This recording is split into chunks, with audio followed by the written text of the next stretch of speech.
So karon magtesting ta sa na-install na nato nga ETS or automatic transfer switch. So naka generator mode siya sa pagkakuman.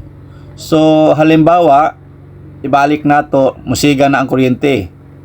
Musiga na kay gikan nag burn out. So i-on, so nakasiga ang indicator light sa utility sa Sornico. So kinahanglan mag shut down din ang generator, mo off ang indicator. So automatic siya, so dili continue ang kuryente, dili siya mag-fluctuate. So dinhi kinahanglan ang gihimo nato diri is nagwiring. So gitaod nako ato sa gitaod ning sensor wire, then ang tanan is set up na nato ang wiring gikan sa house main circuit breaker og ngadto sa mga branches og nga resab sa ETS or automatic transfer switch. So kani nga project nato karon mao ni ang pinakauna nga gihimo nga mga bag-o nga mga generator nga pag mag-burn out ang Sornico, di nakakinahanglan nga i-start pa nimo ang generator kundili automatic na siya mag-turn on ang generator. So pag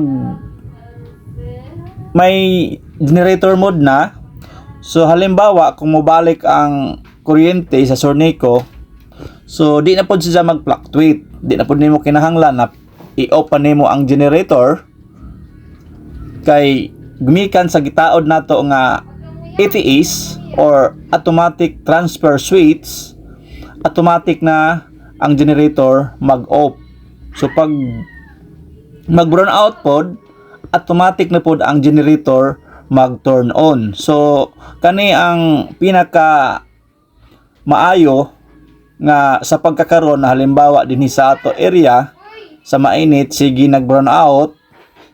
So ang uban nagdesisyon na nagpataod sa ako og ETS generator to ETS, then Sornico utility ngadto sa ETS, then ETS ngadto sa main breaker sa usa ka panimalay. So kani akong gibuhat dinhi gi set up nako ang wiring sa main breaker og sa ETS og ngadto na usab sa main line sa Sornico og ngadto sab gikan sa atong generator. So ang ETS mao ni ang synchronization sa main breaker ngadto sa generator line og ngadto sa Sornico utility line. So dinhi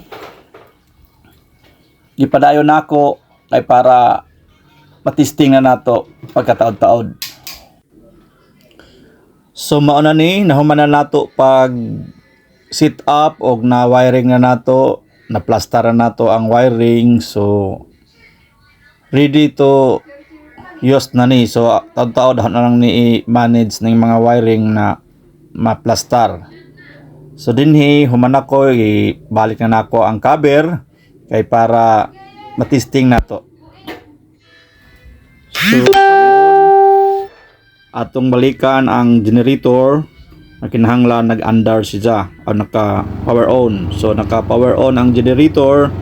So nataod na po dato ang sensor connection o ang out sa generator paingon dito sa ETS. So ni ana, so ang indicator light sa generator nag lights. So daghang salamat.